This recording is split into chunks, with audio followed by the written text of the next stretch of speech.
Bienvenidos a Cruce de Palabras por Telesur. Soy Luis Hernández Navarro y hoy vamos a conversar sobre el golpe de Estado en Bolivia. Está con nosotros Catu Arconada. Catu es politólogo, especialista en América Latina, nacido en el País Vasco, pero nacionalizado como ciudadano boliviano. Catu, muchas gracias por estar con nosotros. Hola Luis, gracias por la invitación. Hay un golpe de Estado en Bolivia. Hay quien dice que esto es una invención masista por el MAS, el partido de Evo Morales. Bueno, aunque es preocupante, ¿no?, que algunos sectores quieran siquiera dudar de si hay un golpe o no, porque la derecha, tengo claro cuál es su discurso y cómo niega de alguna manera todo tipo de golpe. Me preocupan incluso algunos sectores de la izquierda bastante desorientados y perdidos que están incluso negando o de alguna manera justificando, ¿no? Hay golpe, pero es que Evo, es que cuál.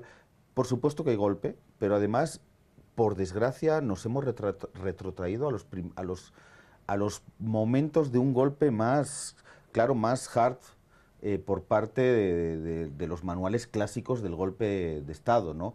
Incluso durante el siglo XXI se dieron golpes de Estado de otro tipo, aparte quitando el de Honduras, exitosos, quitando el de Honduras en 2009, pero a Lugo, ¿no?, lo bajaron con un impeachment, también un golpe parlamentario, Dilma, pero lo que está sucediendo en Bolivia, donde hay una persecución contra la población civil, quemándole sus casas, torturándolas, etcétera, etcétera, donde hubo un amotinamiento de sectores de la policía y donde finalmente las Fuerzas Armadas sugirieron al presidente su renuncia, pues yo creo que son los pasos clásicos para un golpe, ¿no? Calentar las calles, una manipulación y un bombardeo informativo terrible, ¿no?, contra el gobierno de Evo Morales, y finalmente la actuación policial y militar que le llevan a Evo a tomar la decisión de renunciar justamente para evitar enfrentamientos civiles y para evitar ni un solo muerto por la represión gubernamental, como no lo ha habido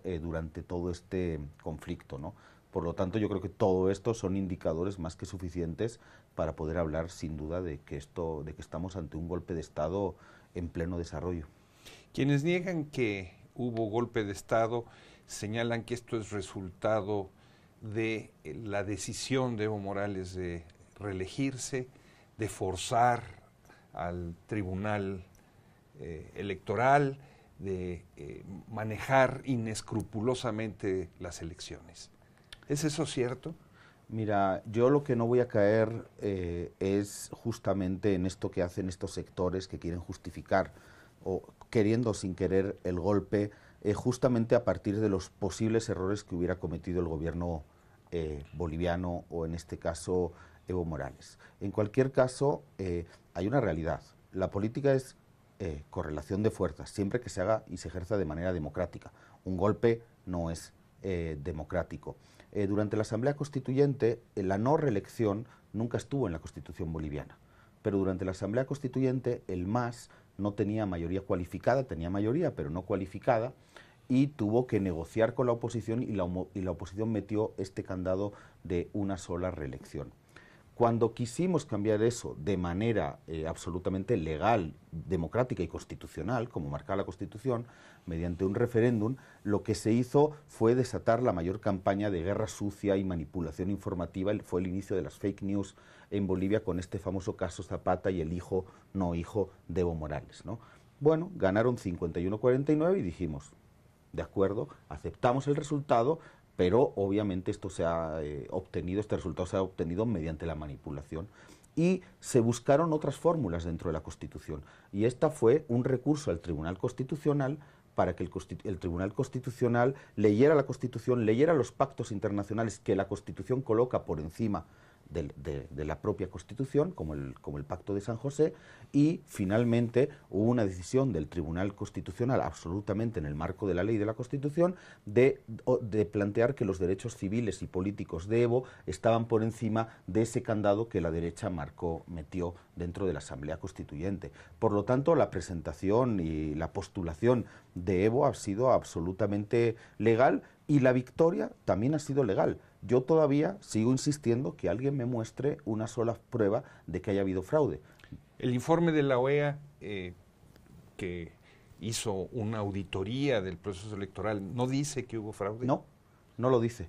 Habla de irregularidades, irregularidades como se pueden dar en cualquier elección, pero no habla de que haya habido un fraude y mucho menos muestra ningún tipo de fraude. De hecho, la muestra con la que trabaja la auditoría de la OEA es terriblemente pequeña y así lo reconocen, que estadísticamente no es determinante.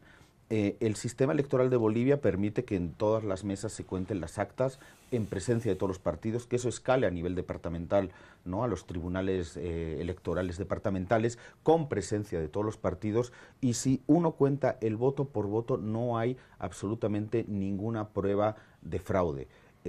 La OEA, que ya sabemos quién es y lo que representa, lo que ha hecho es una jugada pues bien ejecutada contra Evo y contra el gobierno boliviano, que ha permitido permear en la opinión pública nacional e internacional la idea del fraude, aún sin habernos presentado una sola prueba, ni tampoco... O sea, no hay ninguna prueba de fraude. No hay ninguna prueba, y quien quiera, ahí está el informe de auditoría de la OEA presentado, que no muestra ni una sola prueba de fraude. Habla de irregularidades como se dan en muchas mesas, donde de repente, aunque tenga las firmas de todos los partidos, de repente algunas actas se contaron mal, algunos números se contaron...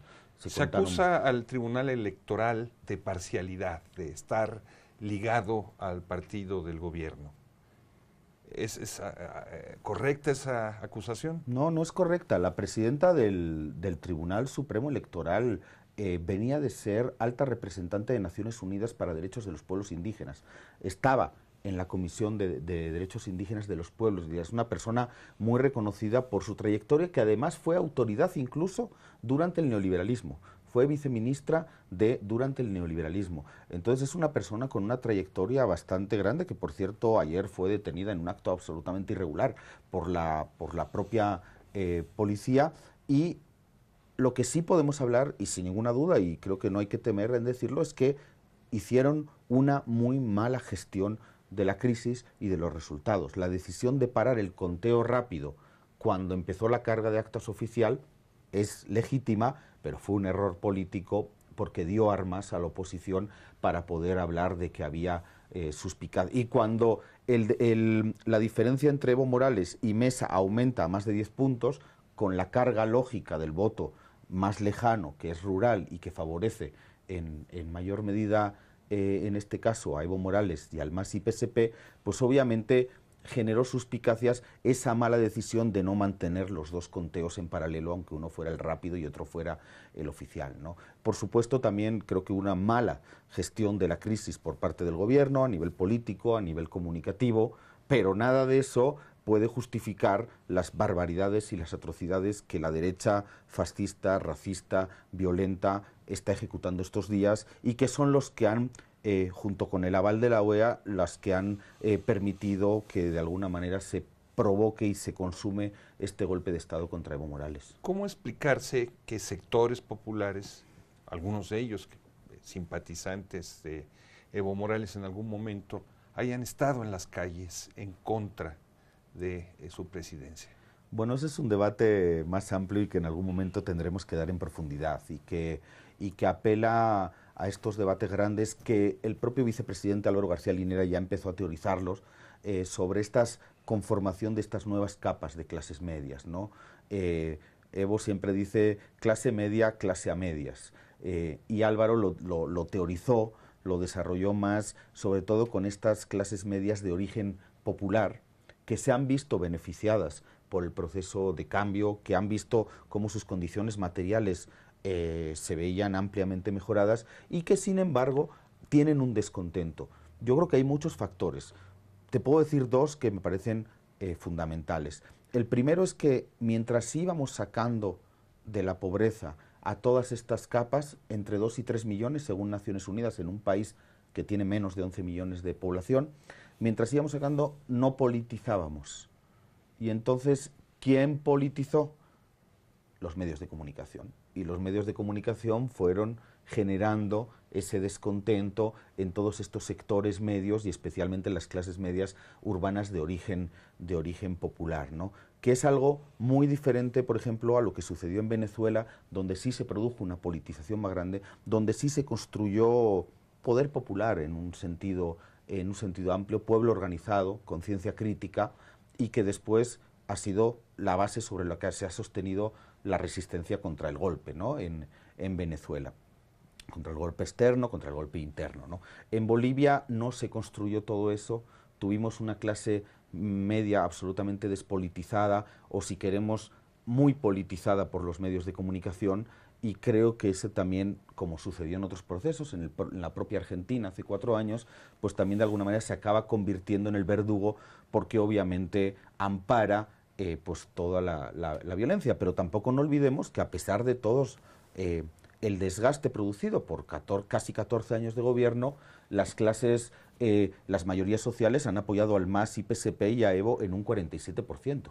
Pero hay sectores que se reivindican de izquierda, que tienen presencia en el movimiento indígena, que tienen ascendencia entre mineros, que son también críticos y que participaron en la movilización. Con ellos no se cabe la explicación de que es un sector de clase media emergente. ¿Cómo entonces dar cuenta de esa posición? Pero esa explicación es un poco más sencilla, porque si bien esta conformación de estas capas medias es más complejo, porque está casi en pleno desarrollo, con estos sectores históricos, ¿no? que por ejemplo, un sector de los mineros, etcétera, etcétera, un sector de la Central Obrera Boliviana, con todos estos sectores ya hemos notado que hay, una vez que se derrotó a la derecha, hubo un repliegue hacia posiciones absolutamente corporativas.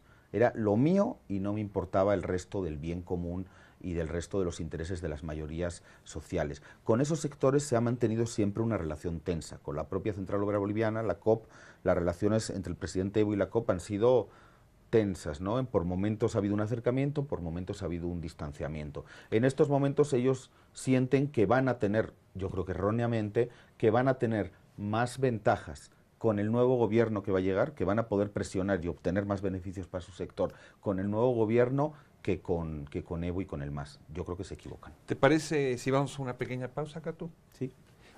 No se vayan, amigos, amigas. Volvemos en muy breves instantes.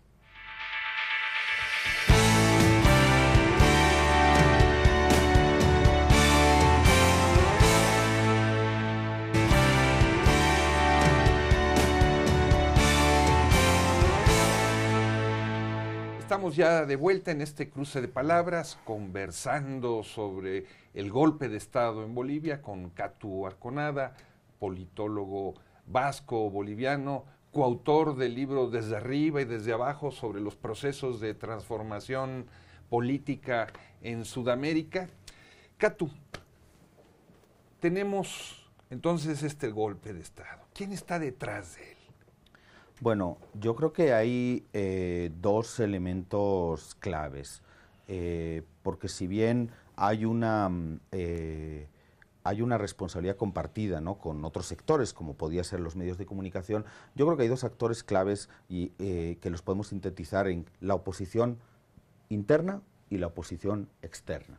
¿Quién es la oposición interna? Bueno, tenemos en primer lugar todo ese sector de votos, hasta 8 binomios de candidatos que se presentaron a las elecciones contra Evo, ¿no?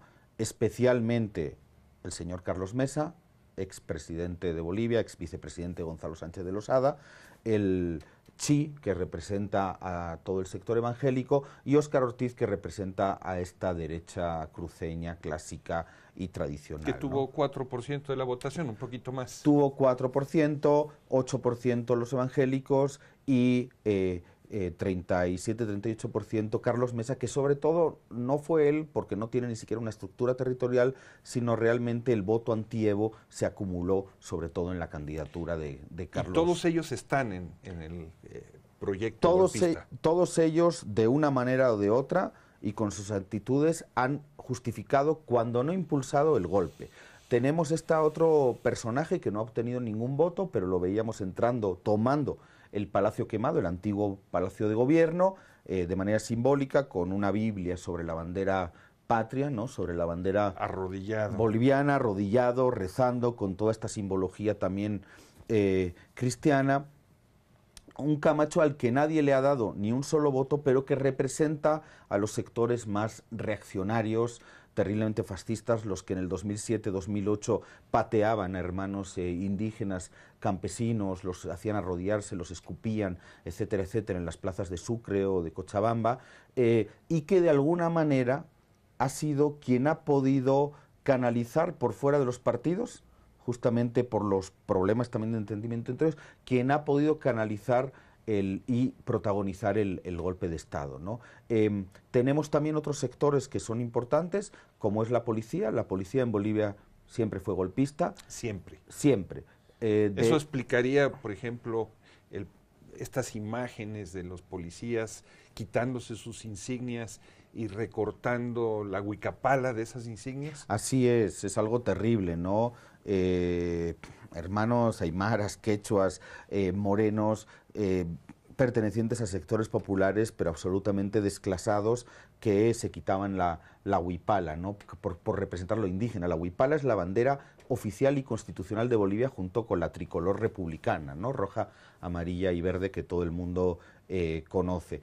La policía siempre fue un elemento que el gobierno no pudo controlar del todo, ni siquiera durante 13 años, cuyos principales mandos, cuando eran tenientes y sargentos, fueron formados en Estados Unidos y tienen relaciones muy estrechas, incluso carnales, con la Embajada de Estados Unidos, donde, a pesar de haber sido expulsado el embajador, la DEA y USAID, hay una estación de la CIA que sigue operando durante todo este proceso y durante todos estos días del golpe, y los militares, que fueron siempre la fuerza más cohesionada y que ha sido como la última ficha de dominó en caer, ¿no? Finalmente, cuando Calimán, el jefe supremo de las Fuerzas Armadas, recomienda que Evo renuncie, ya la violencia se había desatado, pero de manera terrible, la violencia opositora, porque por parte gubernamental no hubo represión.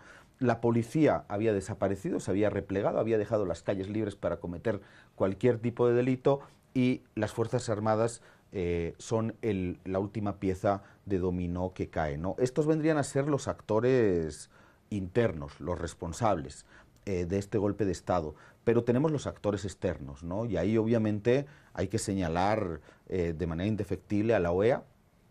La OEA estuvo jugando por la OEA ha jugado un rol absolutamente vergonzoso. La OEA, que ha mirado para otro lado mientras asesinan a estudiantes en Chile, las fuerzas de seguridad enviadas por Piñera, en Ecuador, en Haití, en Honduras, la que no se ha pronunciado sobre ninguno de estos sucesos, donde hay decenas de muertos y centenares de heridos y desaparecidos. Esa OEA es la que ha jugado un rol fundamental, y yo creo que aquí hay que hacer dos críticas, autocríticas de alguna manera.